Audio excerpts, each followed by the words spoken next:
Hello everyone.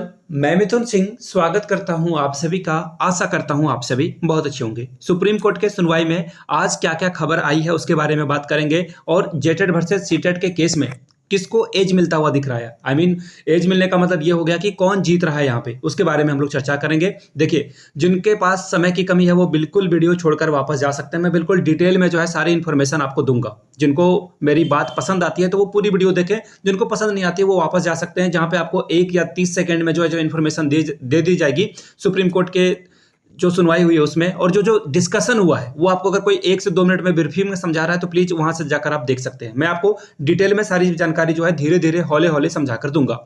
अब देखिए, सबसे पहले क्या सीटेट हार जाएगा, ये जो है ना रूमर उड़ाया जा रहा है कि सीटेट हार जाएगा। सबसे पहली बात कि सुप्रीम कोर्ट में सुनवाई कंप्लीट ही नहीं हुई है तो कोई हार रहा है या कोई जीत रहा है ऐसा कहा नहीं जा सकता है। क्यों? अभी मैं आपको पॉइंट बाय पॉइंट जो है चीजें समझाऊंगा। देखिए, मैं यहां से 1 मिनट में आपको दिखा देता हूं। Wait a moment. ये देखिए, यहां मैंने पॉइंट वाइज पॉइंट जो है आपके लिए लिख रखा है। यहाँ पे सबसे पहले है, बात कर लेते हैं रीजनल लैंग्वेज पे। देखिए, मदर टंग पे जो है ना सारा जोर, ये पूरा केस का जो केंद्र बिंदु बना हुआ है, सेंटर बना हुआ है, एपी सेंटर बना हुआ है, वो है क्षेत्रीय भाषा यानी कि रीजनल लैंग्वेज। मदर टंग की अगर बात करें तो झारखंड में हिंदी बोलने वालों की संख्या बहुत है, संथाल बोलने वालों की संख्या भी बहुत ज़्यादा है, संथाली बोलने वालों की लोगों की संख्या भी ज़्यादा है, बंगाली, उड़िया, पंच परगनिया, खोटा सभी लोग यहाँ पे बोलने वाले हैं। लेकिन अगर मैं बात करूं क्षेत्रीय भाषा को लेकर जो है केस किया गया है। अगर आप नए जेटेड के अकॉर्डिंग जो है सिलेबस को चेक करोगे तो वहां पे बहुत सारे बच्चे जो है हिंदी और इंग्लिश लेकर जो है आगे बढ़ेंगे। मैं भी उनमें शामिल हूं। मैं आपको क्लियरली बता देता हूं, मैं भी हिंदी और इंग्लिश लेकर ही आगे बढ़ूंगा। ठीक है, तो यहाँ पे रीजनल लैंग्वेज की बात ही खत्म हो गई, क्योंकि सीटेट और जेटेड का जो सिलेबस है रीजनल लैंग्वेज का वो सेम ही है। अब बात करते हैं कि जेटेड में सभी लोगों ने जो है हिंदी, खोटा, एक्चुअली हिंदी तो था नहीं, वो खोटा लेकर आगे बढ़े थे। रीजनल लैंग्वेज की बात कर रहा हूँ, हिंदी इंग्लिश तो था ही 15-15 नंबर का 2016 में भी। लेकिन बात कर लेते हैं खोटा किन्होंने रखा था, किन्होंने पंच परगनिया रखा था। लेकिन सबसे बड़ी बात मैं आपको बताऊं, जिन लोगों ने केस कर रखा है, देखिए ये उड़ती उड़ती खबर है, सोर्स जो है मैं सोर्स ऑफ के थ्रू जो है चीजें बता रहा हूं। मैं इसके बारे में जो है आधिकारिक पुष्टि नहीं कर रहा हूं। सूत्रों के हवाले से खबर है कि जो Parimal Kumar versus state of Jharkhand का केस हो रहा है ना, परिमल कुमार खुद ही मगही से पास जो है उन्होंने किया है, और अभी के सिनेरियो में मगही कहीं पे आता ही नहीं है, मगही जो है लिस्ट में ही नहीं है, और इन्होंने जो है सहायक आचार्य की परीक्षा हिंदी में दी है। ऐसा जो है मुझे यूट्यूब पे ही वीडियो से जो है पता चला है। मैं इसकी आधिकारिक पुष्टि नहीं कर रहा हूं। अब देखिए, बहुत सारे बच्चे अंगिका लेकर भी पास हो गए थे। देवघर वाले जो बच्चे हैं वो अंगिका लेकर आगे बढ़े थे, अंगिका यहाँ पे बोला जाता है। तो ऐसे में अंगिका की बात कर लें या फिर मगही की बात कर लें, जिसे हटा दिया गया है। और आपको भी पता होगा जेटेड 16 में बहुत सारे बच्चे होंगे जिन्होंने अंगिका और मगही लेकर पास किया, तो वो तो रीजनल लैंग्वेज में आते ही नहीं है। तो ये उनके साथ भी एक समस्या आ जाएगी। और रही बात सहायक आचार्य की, तो देखिए मैं आपको बहुत सारे बच्चे की गिनती करा सकता हूं जिन्होंने जो है खोटा, पंच परगनिया, संथाली लिया था। I am one of them, मैं भी उनमें शामिल हूं। तो आप कह ही नहीं सकते हो रीजनल लैंग्वेज को लेकर कोई समस्या है ही नहीं कहीं पे। क्यों? क्योंकि रीजनल लैंग्वेज में आप खोटा पढ़ोगे, मगही पढ़ोगे, सॉरी मगही तो क्या ही पढ़ोगे, अब तो मगही है नहीं, खोटा पढ़ोगे, संथाली पढ़ोगे, तो आप उसमें शामिल हो जाते हो। तो ये क्षेत्रीय भाषा को लेकर जो है आप यहाँ पे विन विन सिचुएशन में है। सीटेट की बात कर रहा हूं मैं, यहाँ पे सीटेट को जो है दलील सिर्फ अच्छे से देना है। अब देखिए बात क्या आती है ना, जज साहब ने पूछा कि क्या जो झारखंड के लोग हैं जिन्होंने एक्चुअली जो आवेदन करता है सीटेट वाले, क्या वो बाहर स्टेट से हैं क्या? तो यहाँ पे कहा गया कि नहीं, ऐसा कुछ भी नहीं है। जिन लोगों ने सीटेट का फॉर्म भरा है वो झारखंड के ही निवासी हैं। तो ऐसे में उनको जो है रीजनल लैंग्वेज की जानकारी डेफिनेटली है। जो यहाँ 10 साल 15 साल से रह रहा है उसे यहाँ की मिट्टी की हर एक खुशबू से प्यार है, तो आप कैसे कह सकते हो कि उन्हें रीजनल लैंग्वेज नहीं आता है? तो ये बकवास सी बात थी। तो खैर, अब आगे देखिए, इनके द्वारा जो है एक प्रोपागेंडा फैलाया गया था, कोशिश की गई थी एक्चुअली कि ये जो है जिलावार भर्ती निकाली गई है, इसलिए जो है ये ठीक नहीं है। लेकिन आपको भी पता है कि आपने जो है प्रेफरेंस में 1 से जो है 24 को चूज किया था, तो देयर इज नो प्रॉब्लम। तो कोई प्रॉब्लम है ही नहीं ना। 1 से 24 तक आपने चूज किया। देखिए, जब भी रिक्रूटमेंट का जो है रिजल्ट आएगा वो स्टेट वाइज आएगा, ना कि आपके डिस्ट्रिक्ट वाइज आएगा। ठीक है, स्टेट वाइज रिक्रूटमेंट आएगी। अगर आपका स्कोर आपके जिले में अच्छा है, जितनी सीटों की संख्या उसके अंतर्गत है, तो आपको आपका जिला अलॉट कर दिया जाएगा। अदरवाइज आप दूसरे, तीसरे, चौथे, पांचवें प्रेफरेंस तक जाओगे। हो सकता है कि 24 में आपका स्कोर बहुत खराब है, लेकिन आप मेरिट में हो, तो हो सकता है कि आपका जो सबसे 24th जिला जो आपने चुना था वहां पे आपको जो है पोस्टिंग दे दी जाए। बस इतनी बात है। तो ये प्रोपेगेंडा फेल हो गया इनका।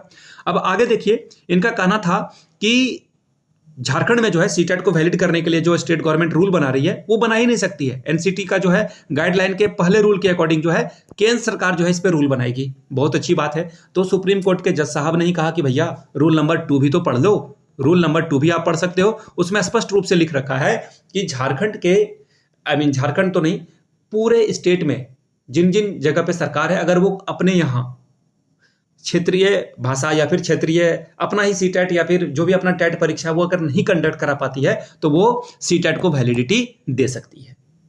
तो ऐसे में एनसीटी का रूल का जो है वॉलेशन नहीं होता है, रूल नंबर 2 भी यहाँ पे एप्लीकेबल हो जाएगा। तो ये सारी बातें थी। अब जो है इस पे कल सुनवाई होगी। देखिए, मैं कोई वकील ना ही कोई जज हूं, ना ही आपको ये चीजें बता सकता हूं।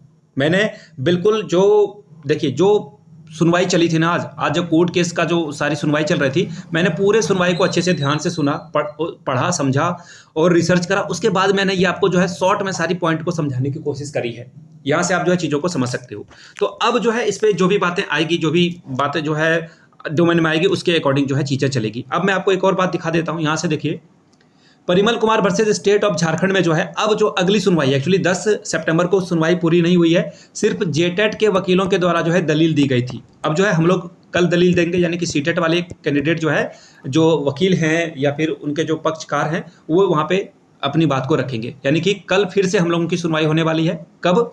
यहाँ से आप देख सकते हो, ये केस जो है 2/2/2024 को लाया गया था। अब हमारी अगली सुनवाई है 11/9/2024 को। तो हम लोग जो है कल इसके बारे में जो है बात करेंगे। कल उम्मीद रखेंगे कि हम लोग जो है यहाँ पे आगे बढ़ जाएंगे। यहाँ से आप देख सकते हो, फिर से जो है बता दिया गया कि आपका 10 को जो है रिजल्ट नहीं आया, 11 को रिजल्ट आएगा। अब देखिए, आप लोगों से भी सवाल मैं पूछना चाहता हूं कि जिन लोगों ने सहायक आचार्य का दिया है तो वहाँ पे क्षेत्रीय भाषा का तो कोई समस्या है ही नहीं। देखिए, हम लोग डेफिनेटली जीतने वाले हैं, विन विन सिचुएशन है हम लोगों के लिए। किसके लिए? हम लोग सीटेट वाले हैं। देखिए, मैंने कभी अपनी आइडेंटिटी आपसे नहीं छुपाई है। मैंने कभी भी नहीं कहा कि मैं रैंडम हूँ, मैं एग्जाम नहीं दे रहा हूँ, मैं ये नहीं कर रहा हूँ, मैं वो नहीं कर रहा हूँ। मैंने बिल्कुल क्रिस्टल क्लियर बोल दिया है कि मैं ये काम कर रहा हूँ। और रही बात जेटेट की, तो मैं जेटेट का भी फॉर्म भरा हूँ और जेटेट के सिलेबस से जो है इत्तेफाक नहीं रखता हूँ। ये जो सिलेबस है बहुत ही घटिया वाहियात सिलेबस, इसे जो है फाड़ के नाली में फेंक दिया जाए। इस सिलेबस को 5 IAS भी मिलकर एग्जाम देंगे ना, सभी के स्कोर को अलग अलग सेक्टर को एग्जाम देने के लिए बोला जाए तो भी वो IAS एग्जाम को क्वालिफाई नहीं कर पाएगा। 10 से 12 आप सपोज करके देखो ना, 10 से 12 सब्जेक्ट के ऑनर्स को पढ़कर आपको एग्जाम देना होगा। जिस अधिकारी ने इस सिलेबस को निकाला है उसे भी जो है एक फूलों की माला जो है पहनाई जाए, उसे भारत रत्न दिया जाए। ऐसा ऐसा सिलेबस ये निकालते हैं। तो झारखंड में ये समस्या हमेशा से रही है, ब्यूरोक्रेसी यहाँ पे हायर जो है हमेशा से हावी रहा है झारखंड में। तो ये बातें थी। अब आप किस बात से जो है, मेरी किस बात से जो है आप अगर एग्री करते हो तो आप नीचे कमेंट में यस लिखोगे। अगर आप मेरे बातों से डिसएग्री करते हो तो आप नो लिखोगे, और क्यों डिसएग्री करते हो वो जरूर आप लिखें। बाकी तो जो चीज़ें होगी वो देखी जाएगी। अब उम्मीद बस मैं इतना रखना चाहता हूँ कि कल सुनवाई हो और रिजल्ट जारी कर दिया जाए। मैं बार बार कह रहा हूँ कि सीटेट के पक्ष में फैसला आ जाए, ठीक है। सीटेट और जेटेट दोनों के पक्ष में फैसला आ जाए, ठीक है। बस डेट मत दीजिए, तारीख मत दीजिए। बहुत सारे लोग खुद ही परेशान हैं। अगर कल रिजल्ट आ जाता है तो सरकार जो है फटाफट बहाली करा देगी, अदरवाइज ये बहाली लंबे अरसे तक जो है लंबित हो जाएगी, क्योंकि सरकार नहीं बनेगी। चाहे वो जेएमएम की ही सरकार क्यों ना बन जाए, जेएमएम की भी सरकार बन जाएगी तो नए सरकार में बहाली कर पाना डिफिकल्ट होता है। पोर्टफोलियो बटेगा, यहाँ से जो है वो मुंह फुला लेगा, वो मुंह फुला लेगा कि मुझे मंत्री नहीं बनाएगा। 50 तरह की चीज़ें होती है, तो ऐसे में समस्या आएगी आगे चलकर। बाकी आपकी जो भी राय है कमेंट सेक्शन में राय दर्ज कराएं। हमारे टेलीग्राम चैनल को ज्वाइन करने के लिए नीचे कमेंट बॉक्स में जाएं, वहाँ पे टेलीग्राम चैनल का लिंक है। व्हाट्सएप और टेलीग्राम दोनों चैनल का लिंक आपको डिस्क्रिप्शन बॉक्स में मिल जाएगा। तो चलिए मिलते हैं अगले वीडियो में, तब तक के लिए आप सभी का बहुत बहुत शुक्रिया। Have a good day.